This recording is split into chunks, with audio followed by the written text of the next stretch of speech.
मेरे प्यारे दोस्तों, अस्सलामु अलैकुम वरहमतुल्लाहि वबरकातुहू। आज हम इस वीडियो में आपको तहज्जुद की नमाज का तरीका बताएंगे।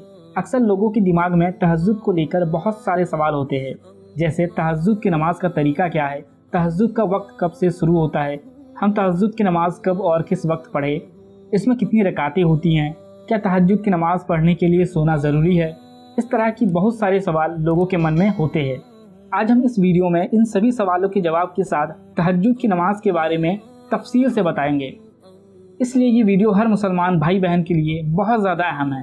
वीडियो को आखिर तक देखते रहिए और ध्यान से सुनिए। वीडियो पूरा देखने के बाद तहज्जुद से मुतालिक आपके मन में जितने भी सवाल है, सबके जवाब आपको इंशाअल्लाह मिल जाएंगे। तहज्जुद की नमाज हर परेशानी का हल है, हर प्रॉब्लम का सल्यूशन है। अगर आपकी कोई भी परेशानी है, कोई भी प्रॉब्लम है, कारोबार नहीं चल रहा है, कर्ज में डूबे हुए हैं, रिश्ता नहीं आ रहा है, बीमारी दूर नहीं हो रही है, नुकसान हो रहा है, या कोई और उलझन है, या किसी भी तरह की कोई परेशानी है, तो आप तहज्जुद की नमाज में उठे, तहज्जुद की नमाज पढ़े और अल्लाह से खूब दुआ मांगे। रो रो कर, गिड़गिड़ा कर खूब अल्लाह तबारक व तआला से दुआ करें। हर तरह की परेशानी का हल तहज्जुद की नमाज में है, तहज्जुद की नमाज के बाद दुआ मांगने में है। लेकिन ये बहुत अजीब बात है कि आजकल के लोग ताबीज़ों की तरफ भागते हैं, झाड़ फूक की तरफ जाते हैं।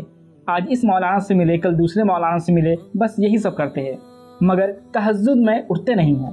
तहज्जुद की नमाज के बाद 10 मिनट अल्लाह के सामने रोते नहीं हैं। याद रखिए, अगर आपको किसी भी तरह की कोई भी परेशानी है, उसका हल आपको नहीं मिल रहा है, तो आप इधर उधर ना भागे, बल्कि अल्लाह की तरफ जाए। तहज्जुद में उठे, नमाज पढ़े और अल्लाह से रो रो कर जितनी देर हो सके, 10 मिनट, 15 मिनट, 20 मिनट, जितनी देर हो सके दुआ करें।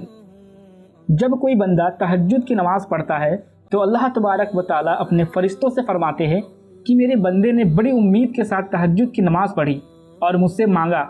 जब पूरी दुनिया सो रही है तो वो मेरी इबादत के लिए उठा, नमाज अदा करी और मुझसे मांगा। गवाह रहो, मैंने इसको वो सब कुछ दिया जो ये चाहता है, मैंने इसको वो सब कुछ दिया जो इसके लिए बेहतर है। तो इसलिए हमें तहज्जुद की नमाज पढ़ना चाहिए। पहला सवाल है, तहज्जुद की नमाज का तरीका क्या है। तहज्जुद की नमाज का तरीका बहुत आसान है। सबसे पहले आप तहज्जुद के वक्त उठे और जिस तरह से हम नफली नमाज पढ़ते हैं, उसी तरह हमें 2-2 रकात करके तहज्जुद की नमाज अदा करनी है। किसी भी नमाज को पढ़ने के लिए सबसे पहले नियत करना फ़र्ज़ है। तो सबसे पहले दिल में नियत करें कि मैं 2 रकात तहज्जुद की नमाज अदा करने जा रहा हूँ और मेरा रुख काबा शरीफ की तरफ है। उसके बाद तकबीर तहरीमा अल्लाहु अकबर कहते हुए नियत बांध लें।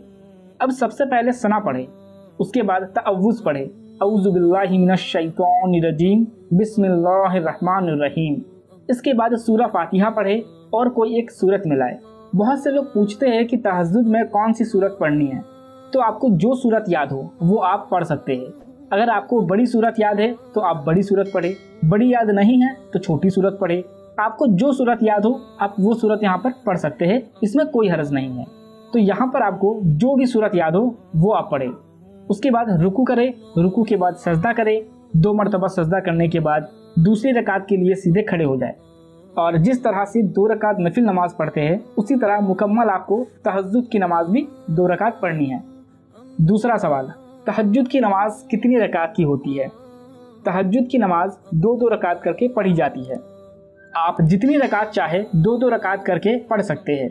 2 रकात पढ़ लीजिए, 4 रकात पढ़ लीजिए, 6 रकात, 8 रकात, 10 रकात या 12 रकात, जितनी रकात आपको पढ़ने में आसानी हो उतनी रकात आप पढ़ सकते हैं। अल्लाह के रसूल हज़रत मोहम्मद सल्लल्लाहु तआला अलैहि वसल्लम ज़्यादातर तहज्जुद की नमाज 8 रकात पढ़ा करते थे, तो इस लिहाज से हमें भी 8 रकात पढ़नी चाहिए, ये ज़्यादा बेहतर है। मगर हुजूर अलैहिस्सलातु वस्सलाम बाज़ दफ़ा 12 रकात भी पढ़ लिया करते थे। तो हुजूर अलैहिस्सलातु वस्सलाम से तहज्जुद की नमाज 12 रकात तक साबित है। तो आप 12 रकात भी पढ़ सकते हैं, 8 रकात भी पढ़ सकते हैं, जितनी भी रकात आपको आसानी हो आप पढ़ सकते हैं, लेकिन 12 रकात से ज़्यादा ना पढ़े। कुछ लोग कहते हैं कि ये नफिल नमाज है तो हम जितना चाहे उतना पढ़ सकते हैं। ठीक है, नफिल नमाज आप जितना चाहे उतनी पढ़ लीजिए, मगर तहज्जुद की नियत के साथ जो नमाज आप पढ़ेंगे वो टोटल 12 रकात ही पढ़ें, क्योंकि ये नबी से साबित है। हुजूर अलैहिस्सलातु वस्सलाम तहज्जुद की नमाज 12 रकात से ज़्यादा कभी नहीं पढ़े। आपकी आम आदत 8 रकात पढ़ने की थी, मगर कभी कभी आप 12 रकात भी पढ़ लिया करते थे। तो इस हिसाब से हमें भी 8 रकात तहज्जुद की नमाज पढ़नी चाहिए, ये ज़्यादा अफजल है। लेकिन अगर आपके पास ज़्यादा वक्त है तो आप 12 रकात पढ़ लीजिए, और कभी उठने में देर हो गई तो जितना वक्त बचा है उस हिसाब से आप 2 रकात, 4 रकात या 6 रकात, जितना आपके पास वक्त है आप पढ़ लीजिए नमाज, कोई हरज नहीं है इसमें। लेकिन आपको पूरी नमाज 2-2 रकात करके ही पढ़नी है, इस बात का आप खास ध्यान रखें क्योंकि इसकी फजीलत ज़्यादा है। सवाल नंबर 3, तहज्जुद का वक्त कब से शुरू होता है और कब ख़त्म होता है?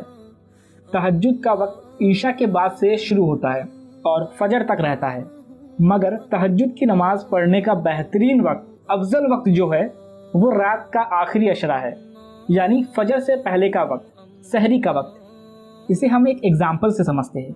मान लीजिए आपके शहर में जहाँ पर आप रहते हैं वहाँ पर फजर का वक्त 4 बजे शुरू होता है, तो आप सहरी के लिए 3 बजे उठेंगे, यानी ये 3 बजे का जो वक्त है ये तहज्जुद के लिए सबसे ज़्यादा बेहतरीन, सबसे ज़्यादा अफजल वक्त है। इसे अगर हम और आसान लफ्ज़ों में समझें तो फजर का वक्त शुरू होने से 1 या 2 घंटे पहले, यानी अगर 4 बजे फजर का वक्त शुरू हो रहा है तो 2 बजे से 4 बजे तक सबसे शानदार वक्त है तहज्जुद की नमाज पढ़ने का। सवाल नंबर 4, तहज्जुद में कौन सी सूरत पढ़नी चाहिए? देखिए, यहाँ पर कोई एक सूरत मुतय्यन नहीं है कि आपको यही एक सूरत पढ़नी है, इसके अलावा आप कोई दूसरी सूरत नहीं पढ़ सकते। ऐसा बिल्कुल भी नहीं है। आपको जो सूरत याद हो आप वो सूरत पढ़ सकते हैं। हर कोई हाफिज़ कुरान नहीं होता, हर किसी को ज़्यादा सूरत याद नहीं होती, इसलिए आपको जो सूरत याद हो आप वो सूरत पढ़ सकते हैं। सवाल नंबर 5, क्या तहज्जुद के लिए सोना ज़रूरी है? इस बात को आप समझ लीजिए कि तहज्जुद का सोने से कोई भी ताल्लुक़ नहीं है। आजकल के लोगों के जहन में पता नहीं ये बात कहाँ से आ गई है कि तहज्जुद के लिए सोना ज़रूरी है, जबकि ऐसा बिल्कुल भी नहीं है। आजकल तो ज़्यादातर लोग देर से सोते हैं, 12-1 बजे तक लोग जागते रहते हैं, और बड़े बड़े शहरों में, दिल्ली मुंबई जैसे शहरों में तो लोग 3-4 बजे तक जागते हैं, उसके बाद सोते हैं। तो अगर आप भी इतनी देर तक जागते हैं तो सोने से पहले, जब आप सोने जा रहे हैं तो सोने से पहले तहज्जुद की नमाज़ पढ़ ले, फिर उसके बाद सोए। यानी तहज्जुद की नमाज़ पढ़ने के लिए एक बार सोकर उठना ये बिल्कुल भी ज़रूरी नहीं है, लेकिन ईशा की नमाज के बाद जल्दी सोना और फजर से 1 घंटे पहले उठकर तहज्जुद पढ़ना ये ज़्यादा बेहतर है। ईशा की नमाज के बाद जितनी जल्दी हो सके आप फ़ौरन सो जाइए, इस नियत से सोइए कि आपको तहज्जुद पढ़नी है, तो फजर से 1 घंटे पहले आप उठ जाए और तहज्जुद की नमाज़ पढ़े। ये ज़्यादा बेहतर है, ज़्यादा अफजल है और इसमें ज़्यादा फजीलत है।